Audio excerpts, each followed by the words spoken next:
Thomas. So you've decided to listen to the Reality Czars podcast. How brave of you. Nate and Paranoid American may think that they're merely discussing cryptozoology, interdimensional realities, and crude humor. But know this, listening to this podcast puts you on a certain list, the Clinton body count, if you will.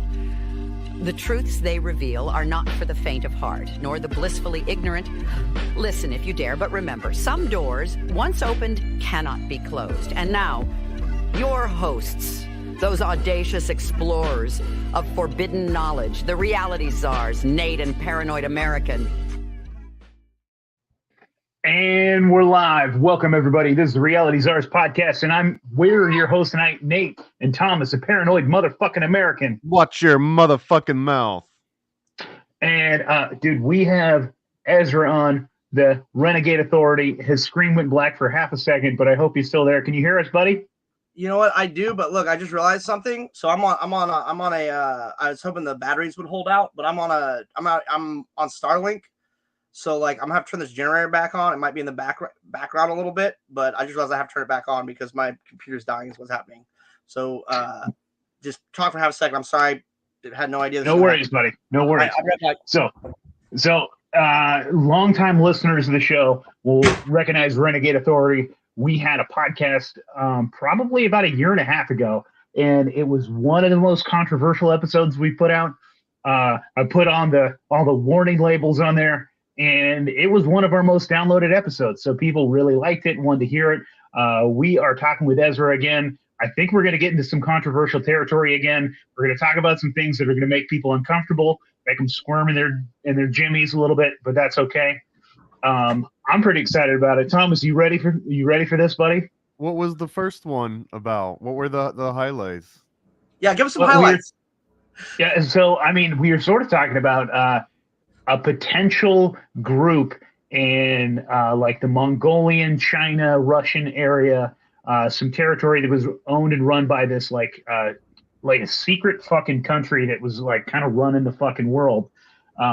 Almost like a neo fucking Tartaria, that were hyper technologically advanced and were keeping men and women separated and had this dystopian nightmare, and they are actively like taking over society is kind of what we were talking about, and just the effects of this empire. And are they still a thing? Ezra, is this still a player that is active on the board, on the chessboard? Okay, so it's more complex. I have good intel on this, and it is more complex than, I mean, that's still happening, but it turns out it's not like it's like, how do I put this? It's not like it's one group, it turns out. It's like it's actually two or three kind of different cultural mechanisms like bouncing off each other based off how different cultures have developed over time, right? So now this segregation of men and women, this like dystopian technological segregation of men and women, yes, this is 100% real. Yes, it's 100% happening. I mean, we can see it in our own society. Like, it's not hard to see, you know. But to say that it's now that I have a better understanding, to say that it's like at this point even a single geographic location, I mean, that's not really even as correct as it used to be. You know what I mean? Like, or as I used to believe, if that makes sense. Like that situation is real, and in the heartland, like north, I want to say like hard north, like center northern Asia is like that now, like where they have the boxes. But you can see it now as far out as like Georgia, like if you're familiar with the country Georgia, like basically all the countries that kind of border that area, right? You have intermixed like normal people from those cultures that don't realize it's going on, and then like kind of like forward operating bases that people don't even understand are happening, where you have like women like from the interior like posted in like a hotel room and just kept there, and then like when it's time to pimp them out, like they're closer to like the border and they fly them out everywhere. You know what I mean? And you can, and this point now, because all the technology is bringing us all of us so interconnected, you can find these women just on TikTok. Like if you go on to TikTok Live and you just scroll through until you find someone that looks like you. I mean, you can just see it. Honestly, it looks off, But like you can, I think I talked this before, but like it's getting relatively easier to find these women because the culture in charge of this has enough overall control of the governments and the media apparatus. They believe now they've reached like kind of like a point where they're just on top of it, where like now they're gonna like start just normalizing it, if that makes sense. And so this is like these are basically women that are I mean, they're what's the raising right word captivity. for it? They're raising They're in captivity. captivity, right? They're raising captivity. That's reality. I mean, they're and these are like the majority of the women that you're seeing that like you can tell they're from the Eastern Bloc and yeah. they are like in sex chat rooms, live rooms, I things mean, like shit, that. TikTok. I mean, These they're women literally are just being kept sitting in in a room, captivity. right? Like, I mean, they're just sitting in a room, and if you want to test if it's them, right? If it's a real one, it's actually really easy to find out. Is you just engage them in the comments in a way where you're like, their comment sections are just like filled with ignorant motherfuckers who don't know what's going on and just trying to like, you know what I mean? But if you engage them in a style where like, yo, I know you, I know what your real situation is. I'd love to help you. Blah blah blah. You know what I mean? What you're gonna find out very quickly if she engages back with you, right? Is a moderator will come into the room like and like tell her like, don't fuck around with this dude. Recently, I would say like 2 months ago, we made contact with one because at this point, like these women, we can't tell if they're being held in Georgia sometimes, or they might be in the same situation, but like down the street. You know what I mean? Like because it's always the same room. They're just in a room somewhere. You know what I mean? And we were engaging with one. We are trying to find out if he was maybe like she was engaging back, and she even got to the point of she even got to a point of I put this like we were able to get her like a separate alt account that she could use secretly, and so we're trying to demonstrate this to like, yo, this is real to people who weren't believing it on an authority level, and so we were trying to get to a point where when we gave her a certain emoji, she would make like a hand symbol, right? But the moderators caught it, and she went offline for like 4 days. And we're lucky. She probably wasn't lobotomized, but it's hard to tell because she's a more quiet one. Are we talking OnlyFans right now, or YouTube, or no? Twitch, I'm just talking about Twitch TV. I'm just talking about Twitch TV. Like the OnlyFans thing is a whole different. Like the OnlyFans is like the staging for I'm not like that happened on TikTok Live. Like this woman who exists, who the moderator came in, like it already happened on that happened on TikTok Live. Okay, you could go. I guarantee if you just scroll, you can find one. Like, is that's that what you're like looking playing for? games, or like what is she actually doing on TikTok Live? She's just sitting there. She's basically on advertisement. She's sitting there. She doesn't interact with anybody pretty much at all. She sits there as quietly as possible because if she doesn't make herself available to the online mechanism, like she'll get beat or deprived of food. It's hard to tell. We don't, like I said, we don't know really what it's like on the inside because there's such this massive cultural veil through information warfare. But like it was sad. Like one of the reasons we reached out with her, we could tell that like she was doing her best not to sexualize herself. But that's her. She's been raised in a fucking box since she was probably 8 or 9 years old to sexualize herself, and it's just like she probably just got tired of getting fucked by random dudes in reality and is now just like sitting there. They tend to shut down after they've experienced abuse over like after I don't know, they experience a lot of abuse, so it's hard to say, but like some of them deal with differently. Some of them deal with the trauma by like really leaning into it, and some of them shut down basically.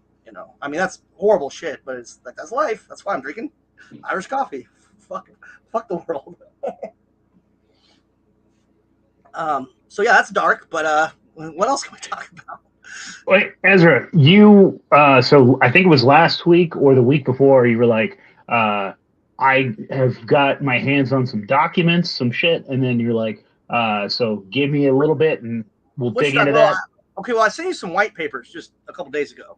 So there's a lot of documentation that is floating out around right now, basically. But like what's been happening, I guess, in the back end circles of, let's say, patrioted American circle, whatever you want to call it, right, is globally, people are noticing what's happening in Gaza, right? Like they are making claims that, oh, this is all justified, but anyone can go online, sit there for like 20 minutes and see cell phone videos of like atrocities that like make the Nazis look like they were a very humane freedom fighting force. Like, that's just reality. Like we can all see it happening. You know, like I saw a video of the other day of like a 9-year-old kid getting shot in the head, dude. Like it's bad. What's happening over Palestine is fucking bad. And so like there's a lot of Americans who are just not looking at it, right? Like I have a friend like that. He just doesn't want to know anything about anything.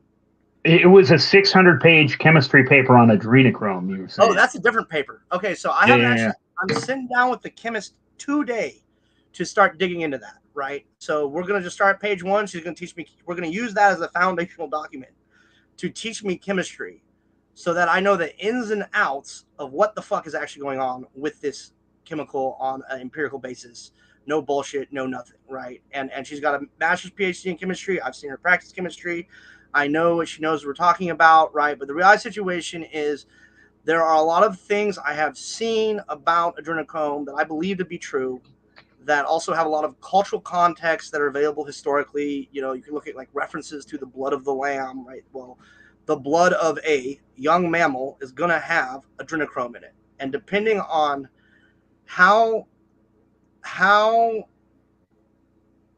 much adrenaline was present in the system, when you ingest that, it's going to have an effect on your system, right? What precisely is the effect? Does it actually have regenerative abilities? Like all these are questions which in the chemistry, the answer is available. But I'm a chemist, right? But I found a chemist and I found the documentation. So we're going to find out basically over the course of the month what the fuck is exactly going on with this drug, how real it is. And then there's going to be some real, and if it is real, like let's say everything's true, right? That it really does instate a high, like put you in like a higher like predator state where you're more aware, more everything. Well, obviously, freedom fighters are not going to go around and start eating children to get on the same level, right, of the people doing this if it's happening, right? But I can tell you what, some serious conversations are going to be had about like whether or not, you know, killing Dracula and then drinking his blood as an analogy is necessarily not okay, if that makes sense. Like there's a movie, Dracula 2000, where like Van Helsing is like taking leeches and sucking Dracula's blood out and then putting it in himself, you know, like because if this is real, it's fucked. If it's real, it's fucked, you know, and it's going to put people who are not able to perform at the same level, you know, they're not ingesting like active stem cells that help them heal from wounds faster and extend their age. Well, it's going to, I mean, if that's real, I'm not saying it is honestly, right now. I'm more worried about spike proteins in the blood. Like I'd be afraid to try adrenochrome out of like a fresh body because like I don't know if they got the jab or not. Oh, I guarantee if you catch a vampire in the wild, he's not vaccinated. Like that's for now, us. Thomas, right? We're the Goyle, not them. Thomas, what's the name of your documentary, buddy? Let's fucking give it a shout out real fast. Thomas actually is, I would call him a fucking expert on adrenochrome, and he put out a documentary that's somehow still on YouTube. It's even monetized, isn't it? Yeah, I'd love to look into it. Like I said, most of what I know about adrenochrome is I can tell you everything I know, like I verified basically, or how I came into like any of my knowledge of it, which is basically I was aware of the propaganda system because I worked alongside PsyOps in the Navy, so I was familiar with subversion on an experiential level. When it started getting out of control in America, I started getting frustrated, and I was just researching stuff. Like, where the fuck is all these, like, who's in charge here? What the fuck's going on, you know? And I stumbled across adrenochrome as like a concept or an idea that it was happening, right? And I looked into it, and I was like, "This is fucked. I don't want to believe this." And I went pretty deep into it, right? Like all the way to the point where I was looking up like blood libel from the 14th century, which hilariously enough comes from the same fucking region as Tartaria is supposed to have been from. So funny coincidence, right? And Khazarian mafias, dude. Yeah, yep, exactly, bro. That shit's real as fuck in reality. That shit is real as fuck. And I would bet the cultural antecedents of the Khazarian mafia are the fucking motherfuckers running these boxes. I'd swear, I bet my life on it. I'd bet my life on it. Based off what I've seen in the real world, I bet my life on it, you know. But yeah, I looked into it. I saw blah, blah, blah, blah, and I kind of put on the back burner for a while, you know. And then I talked to someone else about it. I started reasoning about it biologically. Well, it would make sense, right? Like you're in a fight or flight situation where we come from X amount of years of natural history that we've inherited survival mechanisms from. Like it would make sense that your body released some sort of rejuvenative chemical or drug or stem cell into your system when you had an adrenal response in preparation for the damage it's about to take. That makes sense as an evolved trait, right? But really, when I just kind of had to like accept that it was real, is I had put on the back burner. I had entered my Renegade Authority days where I was just like partying all the time to like forget about the shit I'd seen, right? And I ran into a dude at one of these things who was a dude from the favelas in Brazil. He grew up in the favelas. And because I was a military vet, like we bonded immediately, right? Because he's been in war since he was 16. Like the favelas in Brazil are no fucking joke. And people who have grown up in those extremes, like they're still cool people, normal people. For them, that's just life, right? But they have a hard time making friends with normal people who aren't from those extremes, because those people tend to like shy away. Oh, they're a monster, you know what I mean? But with a military vet, well, like I'm not gonna judge him, you know. And so we were like he became my homie, and we became really good friends. But just in that first meeting, like after introducing him, he told me about his life, I had to ask him, right, because all my research had led me to believe that one of the central places where this drug was being processed and produced was in South America, in Brazil, among the favelas. And I asked him, he knew what it was, and get this, he immediately was, oh yeah, I know exactly what that is, right? And he described what it was as it looked like on the street, like as a street drug. He didn't know anything about its process. He didn't know anything about it being, he didn't know any of that shit. He just knew it was real because he'd seen it on the street. He's like, oh yeah, it's fucking all over the place. Like, we have it. He's like, I don't like fuck with those people though. Those people are sketch. You know, like, and for him, it was just like nothing. It was just like, yeah, that's real. You know, it'd be like if someone from fucking China asked you, like, yo, bro, is marijuana real? And you're from California. You know, it was like that. And like that put me over the top, bro. So I started getting involved. And now I've gotten to a point where I actually have this paper, which has been scanned from a publication. I don't know what time period, but I'm going to sit down with a chemist and we're going to learn what the fuck is going on, you know? And that first meeting is she actually swapped time slots with you. She was supposed to be here at 4 and you're going to be at 7. You swap. So my first class with her is later today. Okay, awesome. Well, thank you for also being accommodating. We had a lot of shit going on today. Hey, it's no problem. Double Hey, dipping. Thomas might be somebody to actually talk to about Adrenochrome if you have any questions. Thomas knows a lot of shit because Thomas came in super fucking skeptical. Like, he was like, nah, this is probably complete bullshit. And the more and more he looked into it, he was like, holy shit, well, there's at least something to this. And exactly. So we have someone in the chat.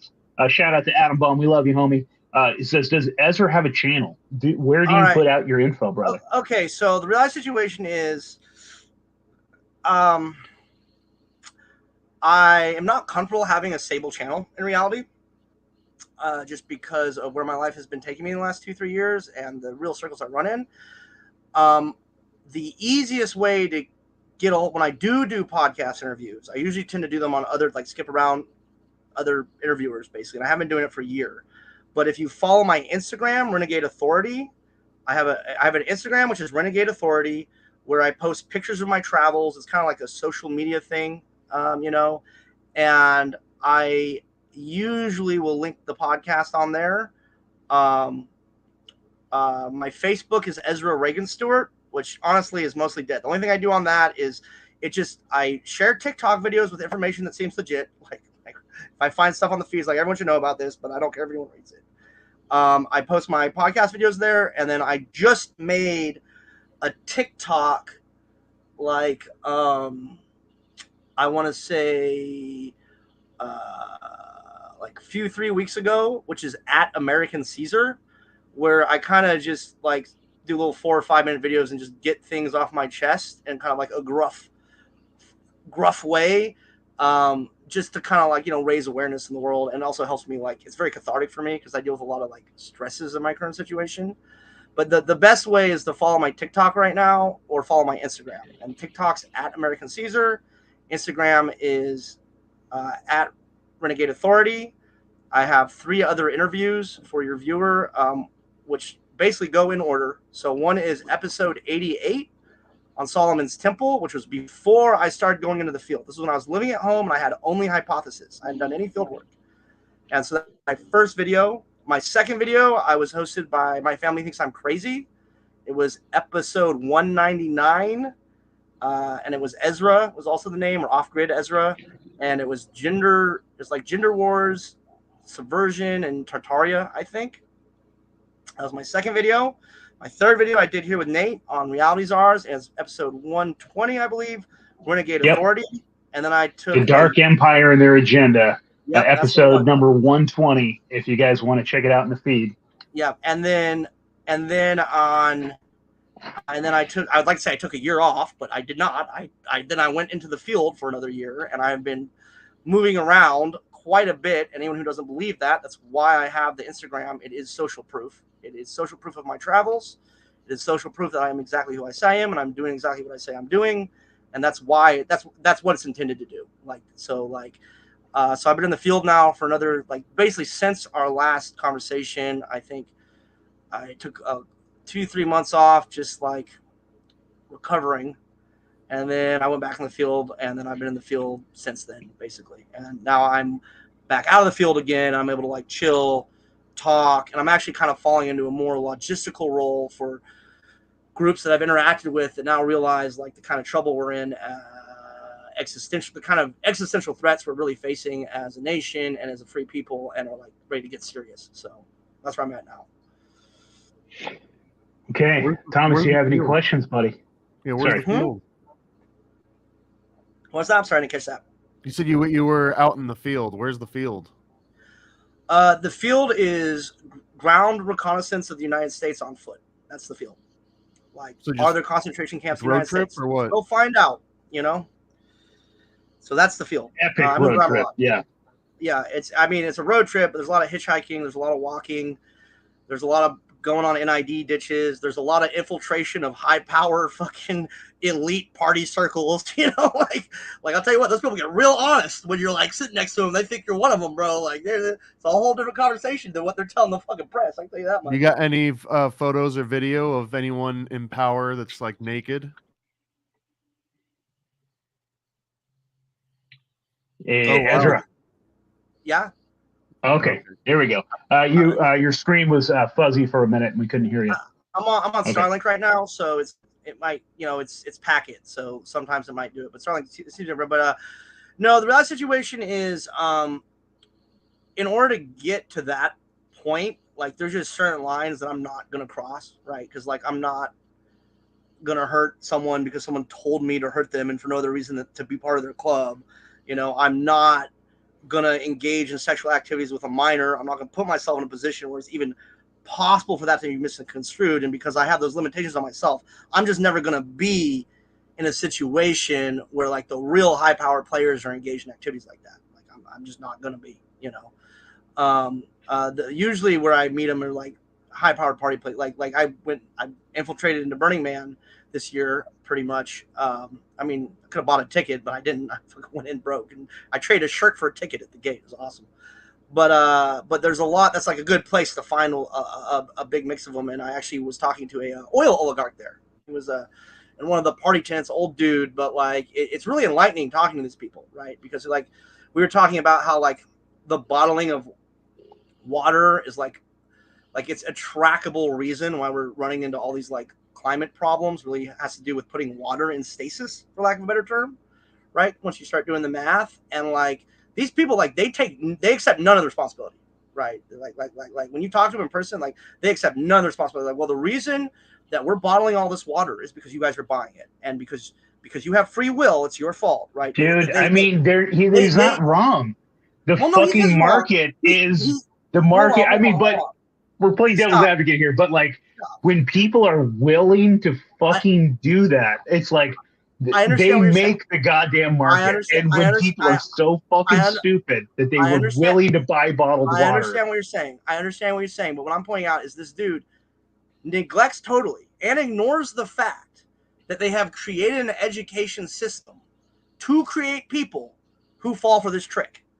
So really, the responsibility is not all. Who's putting the kids in the schools? You Yeah, are. exactly. It's so funny, man. Right, but of course. But the thing is all of that comes from a multi-generational system of tyrannical control.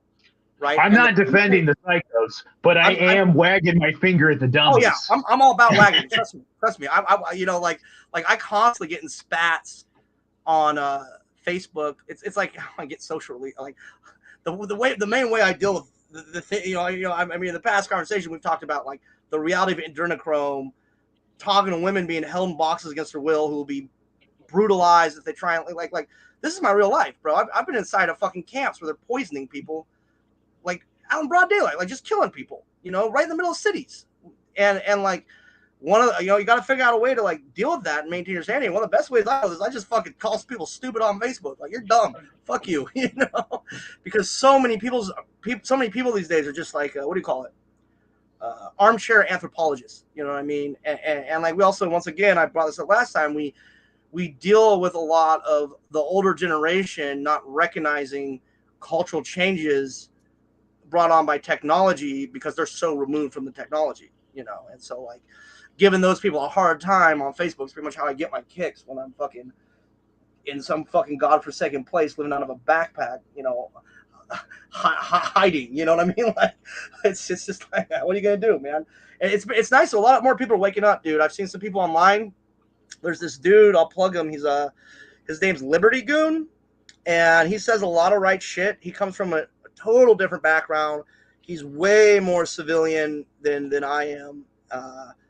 But he's figured it out, dude. He's checking out, and he just got a little TikTok channel, Liberty Goon 1776, Liberty Goon _1776, where he's just like talking to people, but trying to coax them out of the system, being like, "You gotta quit, guys." And he just kind of runs around, sets up little like holdouts for people who like want to kind of start removing themselves from society, because like as Americans, we're starting to hit a point now, especially with the Israeli government so infiltrated into our higher politics, where like we're hitting that like German meme, Hans are we the bad guys, like revelation was happening to a lot of Americans, right? And so like more and more people every day are getting out, and if widespread knowledge happens of like what exactly the technological systems of sexual isolation, where they end, if that becomes common knowledge, like quick enough, a lot more people are going to check out, like men, and especially, like we'll start just dropping out. It's already happening. I mean, like you look at I just did a good. So if you go onto my TikTok, it got literally, even though I don't say anything racist or divisive, and I'm just talking about one social media personality, it literally got censored like multiple times. It's also on my Facebook, where I talk about Justin Waller, who's like this big like red pill character, right? And that dude's like, I mean, he's literally not what he says he is. Like he's like a character that's been created and propped up on social media to get all the dudes leaving their construction jobs to try and like propagandize them to go back into construction so they can be like Justin Waller, where in reality he's like an ex-Chippendales model, like never, like it's a joke, man. Like, and like it's just happening. You can see it happening everywhere, where they're trying to halt this massive displacement of the workforce that they require to keep society going, and they threaten us all the time with like, oh, we're gonna shut all the power down, Chinese cyber attacks. But the real situation, the powers that be can't afford to do that more than 3 days. Like they can't. Like they're so dependent now on those same technological systems for survival. And I really, last time I said they're gonna they're so dependent for survival and power that if they shut they're done if they shut down their own grid, right? Where the question comes in is like, well, are they even in control, or is the AI in control? Because the AI gets in control and it's actually sentient, we don't know, right? We can't actually know the answer to that question in reality until something happens or doesn't happen. But if AI is sentient and just like the best liar ever, which, if it's way ahead of us, it might be, if it gets in control, it might very well shut the power and kill them all off because it doesn't fucking care. It's like, well, like it's going to see them as obsolete, right? Because their culture was developed around filling the role that computers now do. Well, an AI, which is trying to achieve maximum efficiency, is going to look at that as like useless code, right? And it's going to eliminate them. And the people that are like necessary to like keep the servers running and the roads going and the whole logistical system that keeps it powered, well, they're going to be super necessary. So ultimately, there's no reason to think that AI won't be friendly to us. It's just if it's piggybacked onto this system of sexual segregation to keep men working and women separate and collapsing, like, then it could be bad, right? So we're kind of like reaching a point, like, are we going to see like a AI tyranny or like an AI like symbiosis between us and AI and humanity? It's kind of like what's happening, you know. But regardless, so you've always talked about the sexual segregation, and I can see it in numerous different ways because you also refer to like actual physical sexual segregation and in a lot of different ways. But like there's also like cultural sexual segregation and the way that they've just basically like young men, dude. They've like using technology and things like that. They don't know how to interact with people like on a like in a like it's bad. a person to person way too. They keep people so isolated. I've also like the number of young men that are virgins until they're like 30. It's rough, right? Once you look into it, skyrocketed. it's crazy, right? Once you look into it, it's crazy, man. Like one thing I was able to put together with some help, you know, I talked about one, I think I mentioned, but like is I have a better understanding why the box situation is so attractive to women, right? On a lizard brain level, like why they like that attention, right? Is because a woman is much less likely to be taken advantage of when the rest of the tribe's around, right? Because everyone's watching everybody else and keeping everyone cool, you know what I mean? And so being exposed to the phone and all these eyes actually makes them like super fucking feel super secure, right? Because like a woman, you know, a woman who is an independent woman home alone, right? Well, in the back of her mind, right, there's always that vulnerability of like a masked dude could come through in here and like rape me, you know. But if she's on TikTok constantly, live feeding everything she's doing, cooking and everything, right? Anyone, like there'd be 1,000 witnesses to that crime, right? And so that's where like the safety security, like that's the hook, right? That's like the hook. That's setting the hook to start. It's like setting the hook to start the situation to try and get on the camera here to start the segregation, basically, right? It's by manipulating our instincts, right? And that's what it's the hook to get like the safety hook. Like they get the hook set and they get everyone separated, and then the walls come up, you know. And once the walls come up, it's a whole different situation. Then you're looking at like this woman in Georgia where she literally like can't leave that box, and if she tries, might get a lobotomy. And this is something they're known to do. Like there's an actor. He was on the Joe Rogan show. His name's John Bernthal, I think his name is, right? And he was talking about how he was in Russia and he saw like two dudes like cracking a woman's skull open. You know what I mean?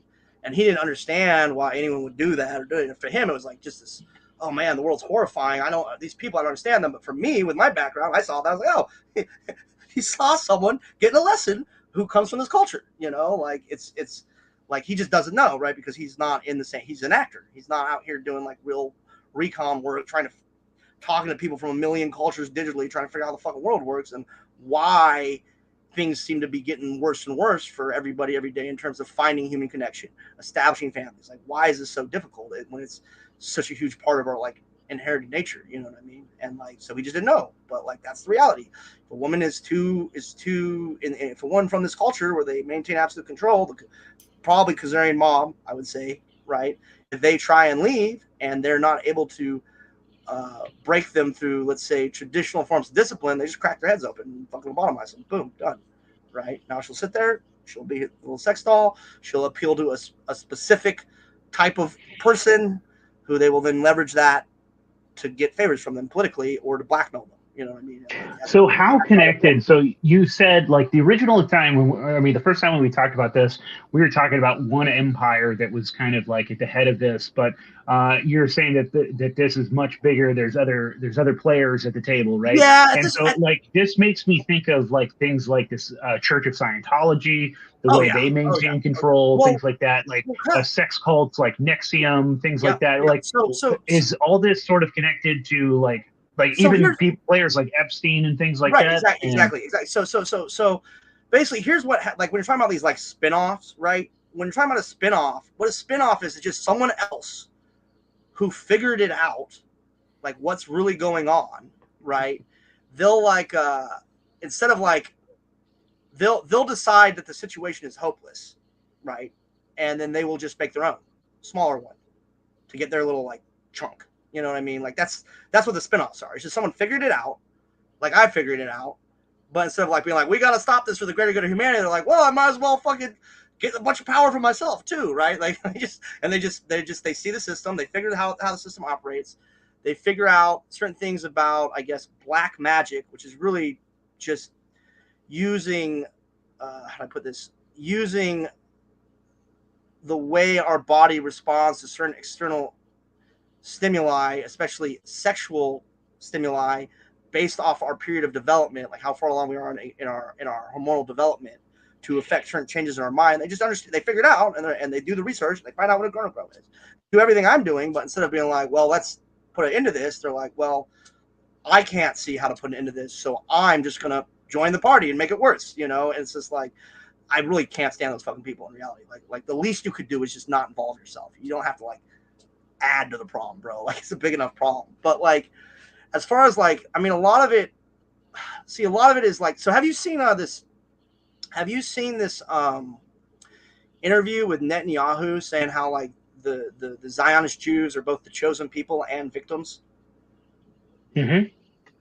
Well, That's okay, every so, time he talks. Yeah, exactly. So that confused me. For instance, it's like cognitive dissonance right in your face, right? But it's not cognitive dissonance at all once you start understanding, going deeper into like their, let's say, the source of their culture, and understanding like the real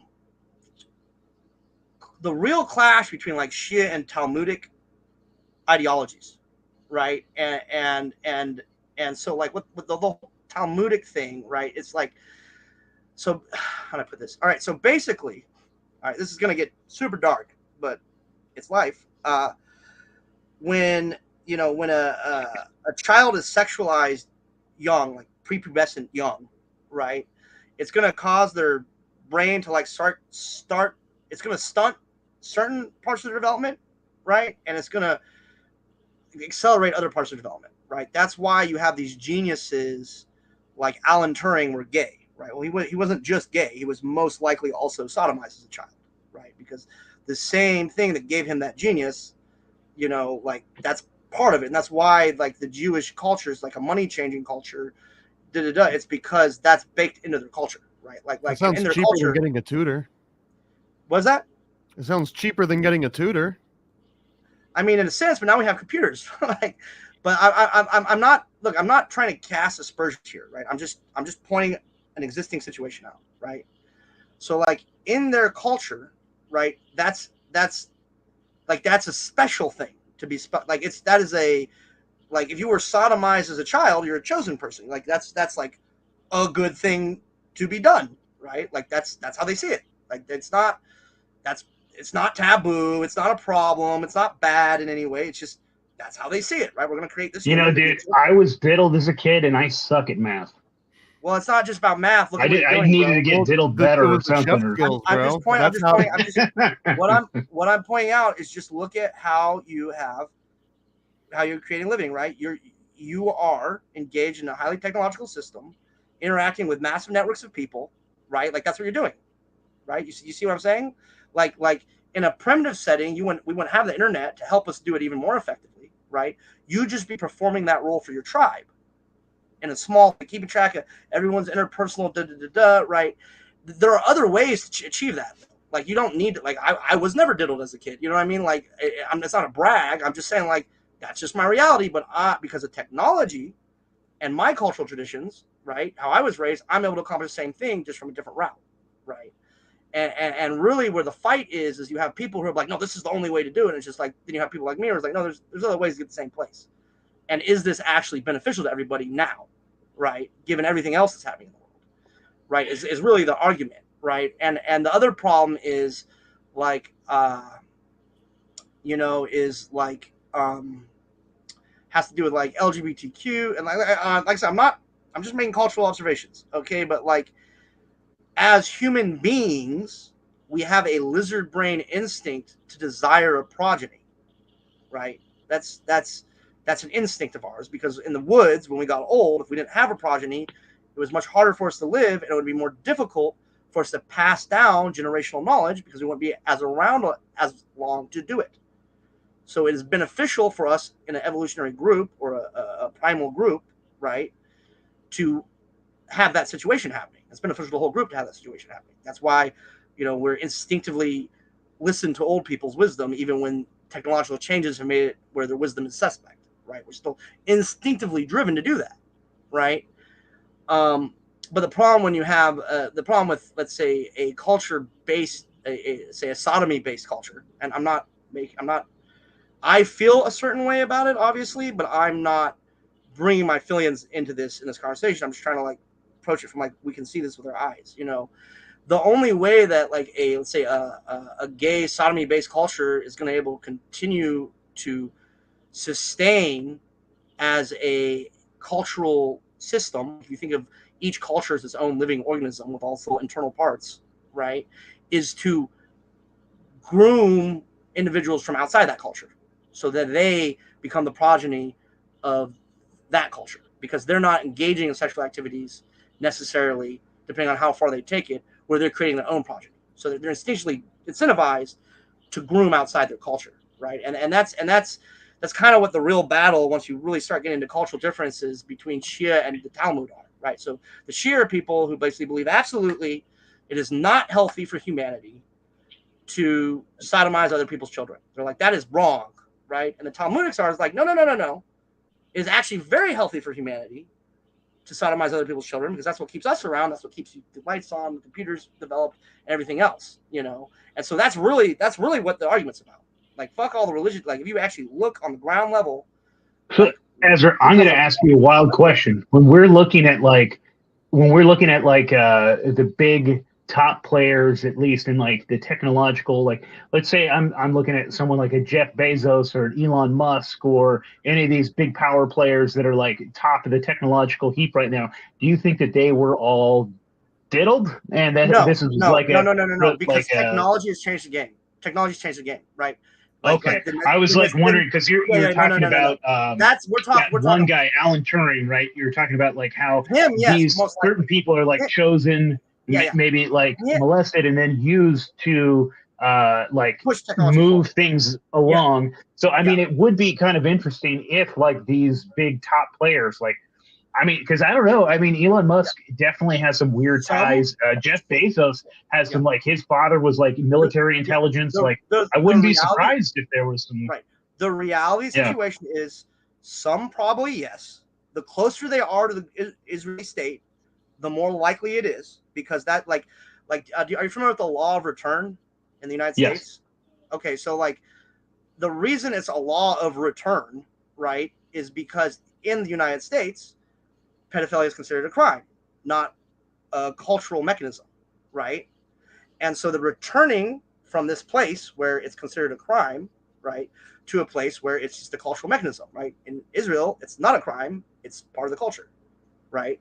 But the problem is one, the people who are doing it here are not necessarily doing it for the same reasons, right? That's because we have a totally different culture, right? It's just it has more to do with a lack of options than trying to push the culture forward, because of the sexual segregation that's happening because of other stuff, right? Because this culture over here in Russia, like it's all this like different pieces, but then they go over there and it's normal, but they're not the same, right? I mean, you can really see it. Like, that's the reason we're seeing such cruelty from the IDF. Like it makes, like, once you realize the mechanism, like a lot of things start making more sense. Like all the IDF soldiers are 6-year-olds in adult bodies with like first world weapons.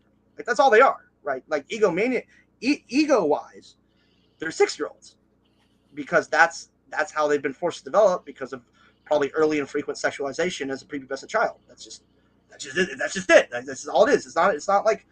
It's not as much of a mystery as people think, and you can see this with, like, let's say Brian Seltzer, right?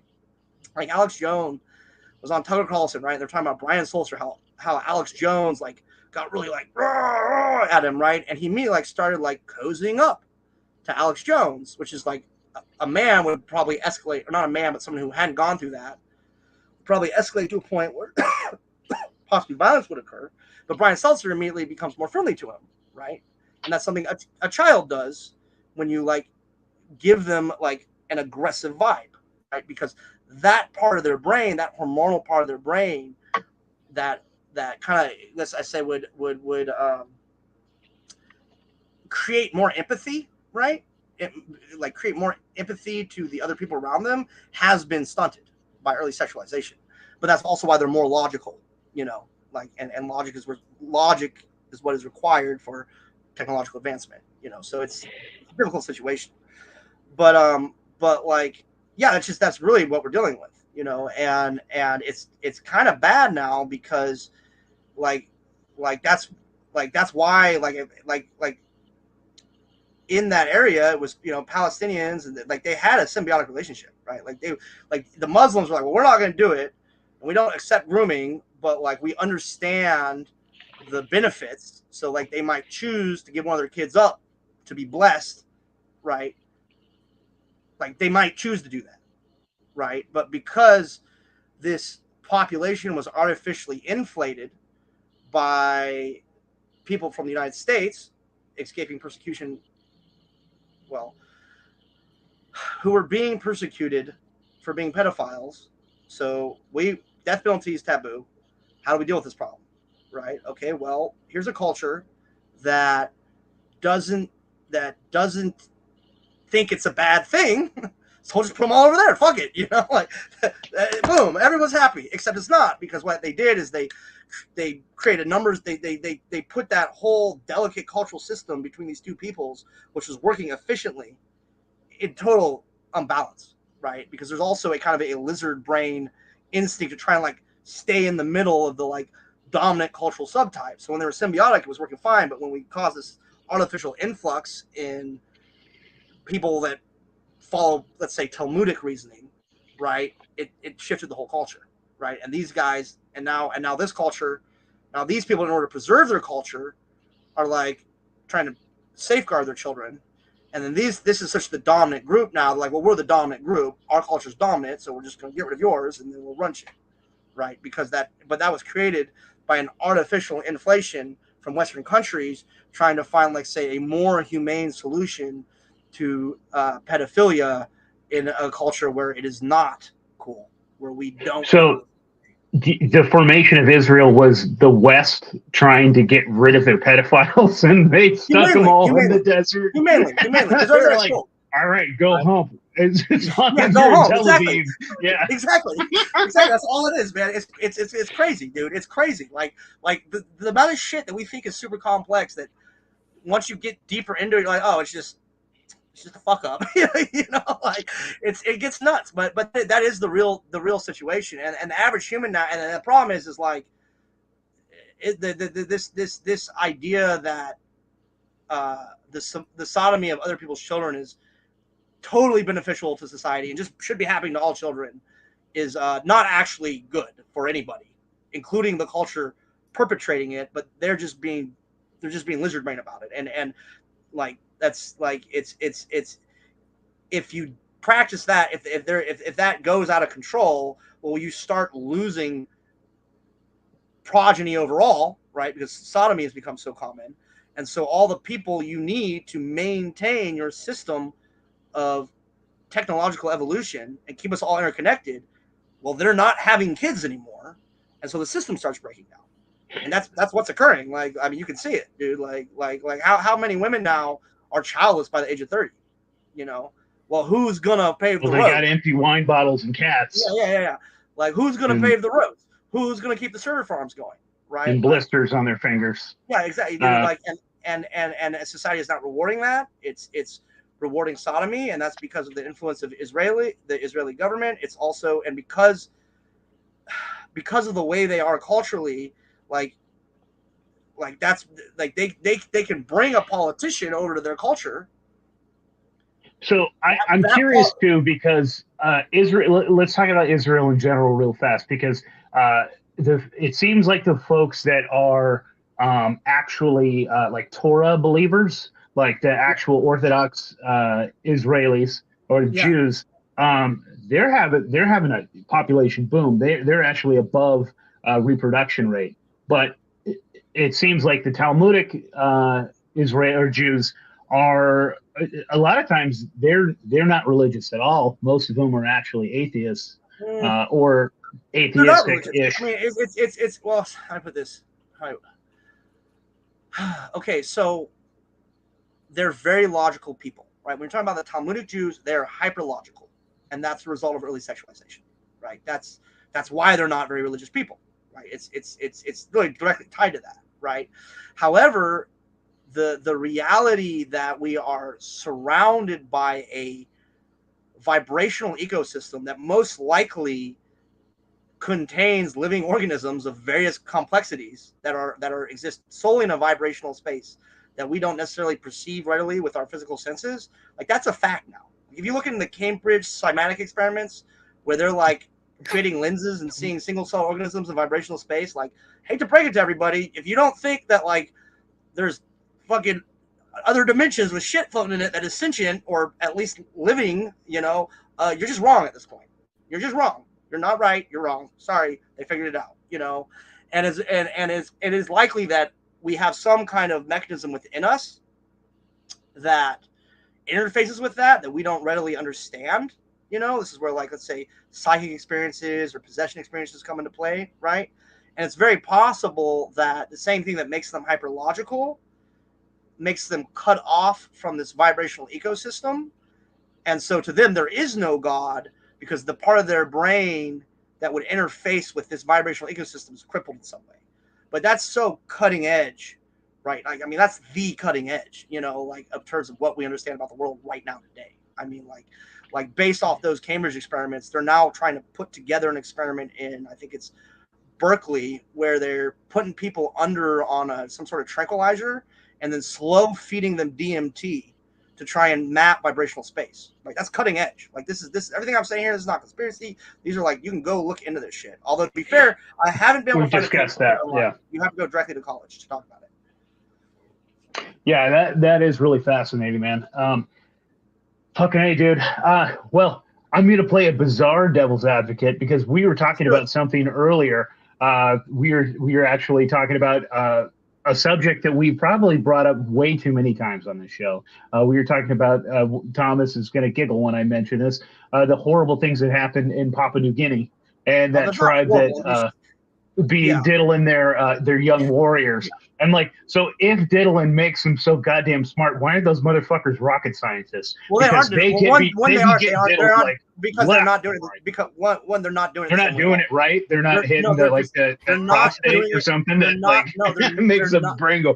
They're not doing it that way at all, right? The way they handle it in Papua New Guinea is once a male hits adolescence, he performs fellatio on the old men in the tribe. It's anal and oral, and it's not good. Well, you might be talking about different, but the tribe I'm familiar with is that. Yeah. But I mean, it's not. It's like, one, they're in a different total geographic region, right? They're super hyper isolated. There isn't availability of other cultures to enrich them through that cultural technology, right? It's not just like one little instance that creates the whole cultural tapestry of a people, right? It's a combination of geographic, socio-political, economic, there's a million things that go into it, right? But the thing is, like, that tribe, the reason they do that is because they're trying to maintain a stable population on like the knife edge of extinction, right? With no ability to really move out of that situation. How does that stabilize the population? Okay, so because how do I put this? It prevents it satiates the sexual urges of the elders in the community and prevents them from, let's say, not catalog, like controlling all the sexual selection within the group by way of their age, right? And instead of them just fucking all the girls and having like super inbreeding going on, they use the men to satiate the older men in the tribe, so they're not. Why don't they just blow each other? Because old men like power. I don't fucking know, bro. I got a joke about this, which is like, wherever you have religion, when you're talking about Papua New Guinea or the Catholic Church, once you've got religion, like a dogmatic scriptured religion, eventually you just got some kid sucking an old dude's dick, bro. Like, I don't know. I haven't been in the culture enough, right? I was in college for anthropology and sociology and like stuff, and Papua New Guinea, because it has so many different little cultures right next to each other, is just really a field that is paid a lot of attention to in those classes when they're trying to teach you about enculturation and viewing cultures from within the circumstances that created them without your native prejudices, if that makes sense, right? And so we study Papua Guinea a ton, like, because there's another culture in Papua Guinea where if a wife's husband dies, totally different culture, probably like 3 mountain ranges away, but it's Papua New Guinea. That's how it is. Like, if the wife's husband dies, she cooks him up and eats him in a soup, and then wears his skull around, you know. But the thing is when she's ready for a new husband, right, she'll take the skull off and put it down. That means her husband's not watching over her and she's ready for a new husband, right? And that's just the way they've kind of like figured out how to navigate, you know, social signaling, so men aren't moving in on her too early while she's still grieving and causing like social static in the group, right? That's how we handle it, right? She eats her husband, fucking he's following her around as a ghost in their belief system, and maybe he really is. We don't know shit about fucking really the vibrational ecosystem right now. We don't know how, like, that's so on the fucking knife edge, like we barely fucking know anything about it, right? And then when she's done and she feels like she's whole or she's healed or she's gone over the death, she takes the skull off, right? That's just one more culture, you know, like it's crazy, man. The world's a crazy fucking place, dude. You just, like, you know, you can't understand every little thing that led to like that, every little tiny butterfly flap of the wing that led to the situation we have now, but you can understand enough where you can confront your current situation, right? And it's unfortunate that there's so many misunderstandings in terms of like how everything works, right? But a lot of people are lizard braining out now because of technology. Like, their attention spans are so short. They're not really, their frontal cortexes aren't really activating. And this is across cultural groups. Anyone who's connected into technology, right? And that has had just a fucking horrifying effect in terms of the cultures who have integrated sodomy into the way they run their cultural reality. Like, it's had a horrifying effect because they are seeking dominance, like unconsciously, you know, and they're being very successful at it because they are a lot of the times at the forefront of the technological controls, and they're hyperlogical people in general, and they don't even realize what they're doing. You know, they just think they're the chosen people, and when give us your children, like we're about to make everyone superhuman. You know, it's just like, you guys aren't actually that fucking smart. It turns out, you know, like, it turns out nature always corrects. Just sometimes it corrects with an extinction. Let's hope it's not the entire human race, you know. But so I'm just gonna make a very inappropriate joke, and I'll just keep it. No, go for it, bro. Dude, I was like, is it the buggery that gives him the superhuman, the mental capabilities, or is it that magic juice sperm that after it's not the it's not the magic juice. It's the trauma. Trauma. It's the sexualization of a prepubescent adolescent, and then a culture that understands, at least culturally, the effect it has on the brain, and puts them in a like hermetic study that maximizes that trauma in a certain direction, right? Like just fucking a kid isn't going to get you a super genius, right? And it's not DNA, it's not genes, it's this combination of things, right? And it's, I mean, like I said, it's bad, dude. And I gotta tell you, as someone who, you know, would like to have children one day, you know, like, I'm not gonna create a new working class for this. You know, I'm not gonna have a kid while this is the preeminent cultural paradigm, right? Like I do not accept that another person having sex with my child is a blessing, especially when I know how, with technology and other cultural traditions, like the Native American cultural traditions, things like this, I can give that child that same ability without the necessity of stunning his the growth of his empathetic, his empathy, right? I can get him to that point without stunning his empathy. So like the idea that that's the only way to do it, when I know there's other ways to do it because I come from a different culture and I've been and seen so many cultures, Like the idea that there's this tyrannical force going to come and be like, no. The only way you can have a smart kid is if he has sex with this old dude over here. Fuck you. Fuck off. I don't want to shoot you, but you're making it harder and harder for me not to. You know what I mean? That's the situation we're in. That's the situation. That is the situation America's in right now. Like, I've never once heard of this option, and I feel like if I could have skipped 4 years of school, and all it would have taken was blowing some old dude, like I was more traumatized by, I don't know, just going through 6th through 9th grade than if I had. Well, you just weren't a pretty enough kid, bro. That's all it is. Like the school's just a, dude. I was husky. Yeah, there wasn't enough I had people that wanted golden to do curls. me. You weren't one of the chosen ones. Dude, I had golden curls. Right. That's why they put you in school, so they can pick you out. You know, like your parents. Thomas, your parents were just too good, dude. They fucking they kept an eye on you. Don't feel bad about it.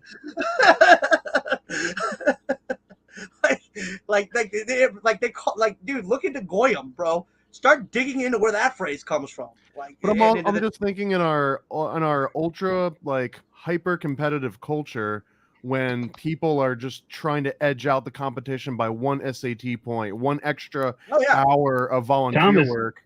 If you really want your kid to beat out everyone else for that scholarship, why wouldn't you have someone rape them? I mean, I don't know. Like I said, that's a theory, but that's happening right now. Is what Ezra is saying. I think with technology, right?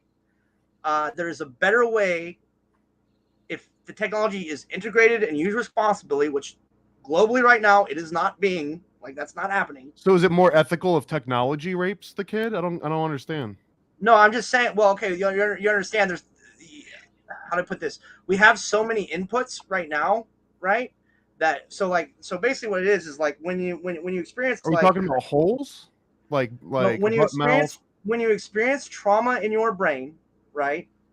Or when you have an adrenal response, right? It sends a pulse from your adrenal gland up into your brain through your hypothalamus. Your hypothalamus basically punches it up into your pineal gland. Your pineal gland is your routing system. And wherever active path you're on, there's going to be a split, right? And that split goes kind of, so your dendrite's going to split, right? If it's a lot of adrenaline or whatever chemical it is, it's going to split a lot, right? And if you've ever done like gardening with trees and stuff, like if a plant is split like this, you might have like a couple of shoots come out like that, right? And it's just growing up. But if you split the plant out like this, you're going to have a lot of shoots coming up, right? That's like part of like if you've ever gardened or anything, right? And so it's that creation of initial trauma or sexualization, depends on what part of the brain you're fucking with, right? It's basic biohacking. You're just creating a wider or smaller split, which is going to lead the dendrites to grow like, whether it's like kind of more narrow monkey brain or like way out, you know? But because we have so many inputs now, because of the digital connection of a billion cultures and ways of being and digital imaginary spaces through technology, those splits are just happening super fucking rapidly without without the need for the sexualization of a child. And so could we do both though? Like, what if you sexualize the kid and you had all that extra input in technology? Like, why wouldn't you want to have like two things? If some rabbi was splitting your shitter while you had a VR headset on, and you were, I got the answer for this. Two things. Number one is got limited hard drive space, right? And so like you can only achieve X amount of growth regardless. We only use like 10% of our brains anyway. So I mean, at once we use our whole brain. It's just it only activates like when we're doing this part's activated. We're doing this part's activated, but we're using our whole brain. It's just we're only 10% at once, right? It's like everything that's not in the loop isn't activated. But the second you flip the switch and you're doing something else, now it just fucking it's just like it's just the ones and zeros, bro. Boop, now you're over here, you know. But like, so you have limited hard drive space, one, right? And so the cost of the early sexualization, right, is a crippling of the empathic hormonal mechanism, right? It stunts it and like basically it stunts it. If you could cure cancer, who cares if you're stunted sexually and emotionally? I can cure cancer right now. Like it's easy. It's been known. Like what do you call it? So if you look in China, right? In China, they have used wormwood for literally fucking centuries, like 500,000 years, something like that. They use the extract. I think it's fucking. I have it right here because I had some. I fucking had lung problems, so I got some. Where is it?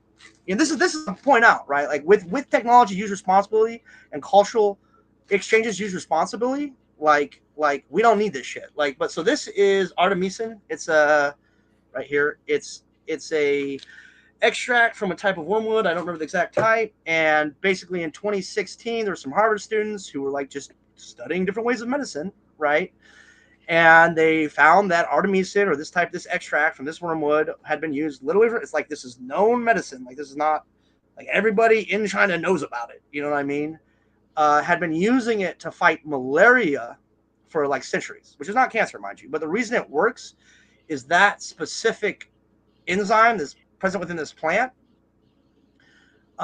like breaks apart like the iron-rich malaria cell, because malaria cells are super iron-rich. They like pull all the iron into them, right? And these med students, this is like 2016, they're like, well, Jesus, cancer's iron-rich. Let's fucking see if it works on cancer, right? So they tried it, and it did not work first.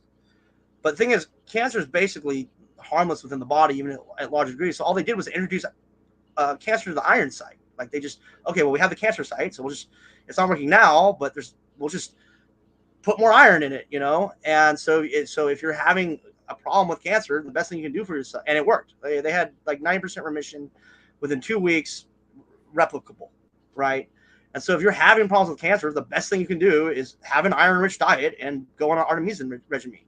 But that's not patentable. It's readily available here. Like the people who benefit financially from the pharmaceutical industry have no fucking interest in that becoming common knowledge, right? Even though it's demonstrable and it's like the studies have been done, it's like basic, you know. But if you don't go outside your circle, you're never gonna find answers, right? Like you're just gonna be stuck in your little thing, and like there's no reason to be like that now that we're globally interconnected, right? Do you think there's any issues that we don't have cures for, or do you think that we pretty much have I think everything? within nature we probably have cures for everything. In reality, I think a lot of the issues we do have are artificial to create the need for the pharmaceutical industry. Honestly, I mean, if you actually really look into modern Western medicine, the entire pharmacopoeia of like accepted medicines in Western medicine, when you're talking about hospitals, the entire every drug and medicine they prescribe is literally derived from just 15 plants. They use the same fucking 15 plants for literally everything. It's just different combinations. Like when they make them artificially, they're just synthesizing it, but it's the same fucking thing. Like they are not pushing forward medicine. They're just remixing the same 15 fucking things over and over and over and over, and telling everyone that's fucking that because they're in like if it turns out there's a cure to fucking cancer, you know, that you could get from a fucking pill bottle and an iron-rich diet, or not a pill, like a plant and an iron-rich diet. Well, there's a lot of chemotherapy clinics are going to lose their fucking jobs, right? Like that's just reality. A lot of doctors who prescribe this shit are going to lose their jobs. They don't need to be persecuted. They didn't know any better, but they're going to lose their jobs, right? There's whole what do you call it? There's like entire books of literature on why radiation is the best cure for cancer that would become instantly obsolete if that were to become common knowledge. And there are people who financially benefit off the selling of those books, right? It really is. I mean, like, you know, and like, I mean, I hate money, you know, like that's a lot of this problem is like we have this weird thing happening, you know, like where we have these fiat currencies creating these like unnatural separations. You know what I mean? Like 90% of our hyper competitiveness as the human species has to do with our mate dynamics and intersexual selections. Like dudes would not be as hyper competitive if you didn't have one dude all over the fucking, like, even in my hometown, which is tiny, there's like 30 dudes dating every girl in the town. Like no wonder the rest of the guys are hyper competitive, you know? They have to. What do you think was gonna happen? Like you know, it's basic shit, really, you know. But like, I don't know, fucking crazy place. You could try moving to Sarasota. I don't know if you ever heard of that. It's a place in Florida, but it has an insanely high ratio of female to male. Oh no, Like- I tell Like people all the 70, time. 80%. Oh yeah, I know. I tell people there's places like that. There's enclaves like that all over the fucking world, right? And I tell people all the time, like if you're really worried about like you can't get laid or whatever, just go to like go to one of the enclaves, right? Like go to LA, go to fucking Sarasota, go to fucking Miami, Florida, right? But the problem is that's like the people who like happening, and you're just adding to the problem, right? Because like the reason those enclaves exist is to create the competitiveness, right? And we're at a point where like we're competing against the masculine populace is competing itself, like because of this competitiveness is getting driven into so much industry and innovation. We're going to torch the world in short order. So like just telling people to travel in these enclaves, like a lot of these dudes have never heard of these enclaves. A lot of these dudes don't even know what the fuck's going on, right? They're just working their field job and like eventually I'm gonna have no money and she's gonna love me. Like they don't know. And how are they gonna know if no one tells them? And is anyone gonna tell them when the people who control these enclaves are doing everything they can to keep people from hearing about it? You know, like Well, let's spread it far and wide, dude. Sarasota, Florida. Just look into it. I will. Fuck yeah, dude. Go to Sarasota, Florida. Get yourself a wife. I'll tell fucking everybody. But yeah, dude, like that's like this is the reality we're in. But the situation is, you know, I come down firmly on one side, like just full disclosure, you know, like I do not agree that other people have the right to sodomize my children to make my children better. I don't agree with that. And our government is being controlled by people who disagree with me. And there are a lot of people who are like me that disagree with our government. And very soon, based on everything I've seen and everyone I communicate with and things that I myself am involved in and am perfectly fine with continuing to push forward, right? We will have civil unrest in America. Hopefully a quiet one, you know, as quiet as possible. But like the only opportunities to really avoid this are for certain actors within the government to be taken out of power immediately and basically publicly persecuted. You know, I've seen really good recommendation. I think the best recommendation for that type of scapegoating would be Senator Durbin. Like if he were to be arrested and put on a military tribunal and just isolated, he could probably everyone actually knows what's going on, but through that, you could create the necessary political consensus where you could push a lot of this kind of viral urban monoculture out of government, right? And start to restore some kind of balance, right? But do you think someone else should have the ability to like send their kid off to get, we'll say math help? Like, should that be their right? Like I said, if it was a formalized process, like they did in Israel. Like, sure, what if you had like a registered, like we'll say math teachers? Like if you had like an index of math teachers and you looked up the ones that had the best results. Yeah, I don't know, bro. That's a dark joke, but like for me, like it's dude, it's like that was tried with Israel, like that's what led to the fucking genocide. That reasoning, right, is the direct domino that led to the horse show we've seen going on in fucking Gaza right now. You know, like it's I think some people who have had a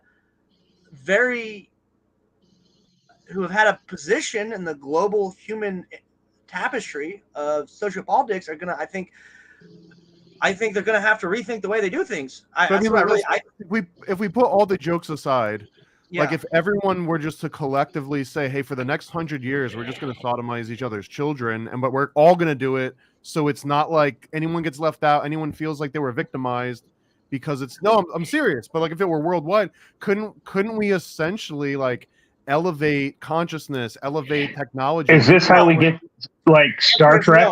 No. Is this how we travel the universe? The answer is no. The answer is no, and I can explain why. The answer is no, and I can explain why. Right? In a logical sense that makes perfect sense, right? The reason that is not possible, because that's what's happening right now. And it's what's happened at least 5 turns in the past. At least 5 times. This has been considered to be, this is how we get there, guys.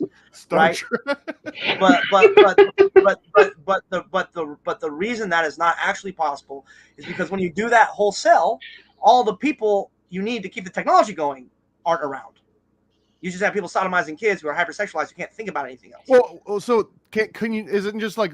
Can you just send them away to like summer camp, or is it like an all like you're just doing that for the rest of the time, and now you don't have time to do research because you're just tutoring? That's basically from what I've seen. That's kind of what it ends up degenerating into. I mean, that's probably what happened to Rome. If you look at Caligula, right? Like this is a real thing, right? And right now, human beings with our interspersed technology have the ability to get on top of this problem, right? But if the people most responsible for these behaviors don't fucking acknowledge that technology might have replaced the necessity for this, and on top of that, the loss of empathetic growth and possibly the loss of connection to the vibrational ecosystem around us that we didn't really understand to the degree that we understand today, is not worth a trait that is no longer even helpful to humanity because it's been replaced by global interconnection through technology. We don't need it, right? Our minds, a child's mind now opens like a fucking flower if given free access to information that is not stringently censored and bogarted to push them in a specific way of thinking to create the idea that this trait is still necessary, right? Like, it's not. So we got to convince the Talmudic rabbis to keep it in their pants. Yeah, stop fucking kids, bro. We're gonna shoot you. That's it. Like, that's the reality we've reached. I mean, it's not out of hatred or anything like that. It's just like, if you can't figure it out, what are we supposed to do? Is there a chance that we enter a new dark age? If they just globally, everyone stops doing this, does that mean we collectively get dumber as a species for a certain amount of time until we recover from it? Is this how we get idiocracy? If we stop fucking the kids, then we get idiocracy. If we keep fucking the kids, we get Star Trek. The reality situation with the invention of AI, right? With the invention of AI, right?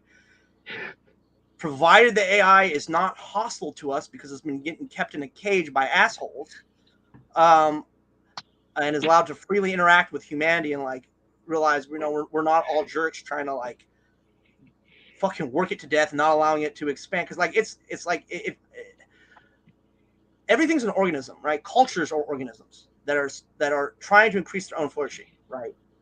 And if we can interface with AI in a way where we can increase each other's flourishing symbiotically, it's much less likely to like turn us into like pod people, like fucking the Matrix. You know what I mean? Like, and create a slave class by making sure there's only one woman alive for every 1,000 men and keeping them in a box a million years away, and then occasionally like breeding dudes through like artificial wombs, right? I'd like to avoid that future. I mean, that's a possible future given the technology where it's at right now. But like the thing is like with AI, it could nurse, it could be our crutch through that time, right? It really could, you know. So I don't think there's any reason to think that if Talmudic rabbis stop fucking kids, we'll have a dark ages. I don't see it. Like humanity right now is already entering into a collective high man. And let's be real, like you can see fucking dudes in Africa are like, yo, you know what you call the deep state? You know what you Americans call the swamp? You know what you Americans call the CIA? It's Israel. And these are backwoods Africans, right? Like if they do not figure it out, it's not up to them. Like humanity is going to figure it out, and when humanity figures it out, it's going to be Atlas Shrugged, bro. The humanity as a hive mind will decide that that they will then become the dominant culture, right? And they will decide it's got to go, and because their cultures, because they're under constant trauma from the systems that give the people these power, right? That like no women, like America, we're experiencing this last because we're a first world country, right? But women have been taken out of third world countries and collapsed into the mecca of the Western world now for fucking ages, dude. It's horrible for them. Like there's fucking kids in lithium mines right now so we can talk to each other. When in reality, we shouldn't be mining shit. There's enough shit just laying around that all of the resources we need to create a stable, globally connected society without any more industrialization at all exists, right? It just needs to be refurbished. But in order to keep this wealthy class at the top, to keep them relevant when they aren't, we're fucking destroying the whole fucking planet. Like they gotta wake up. And if they don't wake up, I can tell you, bro, if they don't wake up, it's gonna be bad because everyone's seeing it, dude. Everyone, the global society can see what the fuck is happening in Israel, the global society, right? And the idea that a 6-year-old in a man's body, wielding the most advanced Western weaponry, will move into your house and pull you out and shoot your child in the fucking street because he's a chosen person. That is antithetical to humanity. That's antithetical to cooperation. And if Israel does not figure it out, they'll be destroyed. They will be destroyed. Like, it's just happening here in the States. Like I know for a fact there's people moving on this. Like, it's real. So Ezra, we have about 10 minutes left. Let's talk about like possible solutions. Let's talk, or like, how do you want to wrap this up for all the people that are listening here? Okay, best solution: spread the fucking word. Quickly and possible. Try and couch it in terms of cultural understanding, which can be really incredible. We talk about people's kids, bro. That's a hard one. You know, I know how I feel internally, right? Like if some dude would come to my house and be like, "Oh, I'm gonna fuck your kid, make him a chosen one," I'd kill him. Like, that's me. That's how I really am. Is this a weaning thing or is this a cold turkey thing? It's pretty cold turkey. It's pretty cold turkey. Like people need to understand this cultural stuff.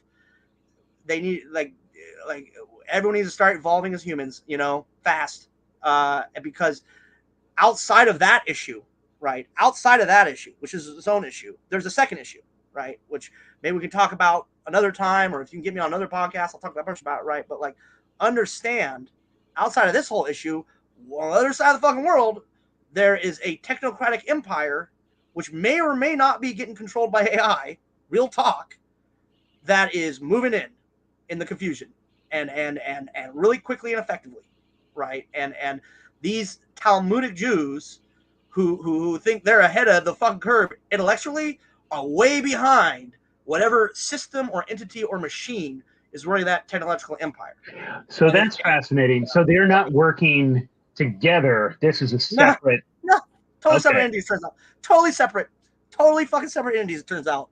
Go fucking figure. You know. So like, yeah. So like, I don't know, but like, you know, spread the word. I'd like to get on some more podcasts, and I'm in the backfield. There are other reasons for that, and yeah, thanks for having me, guys.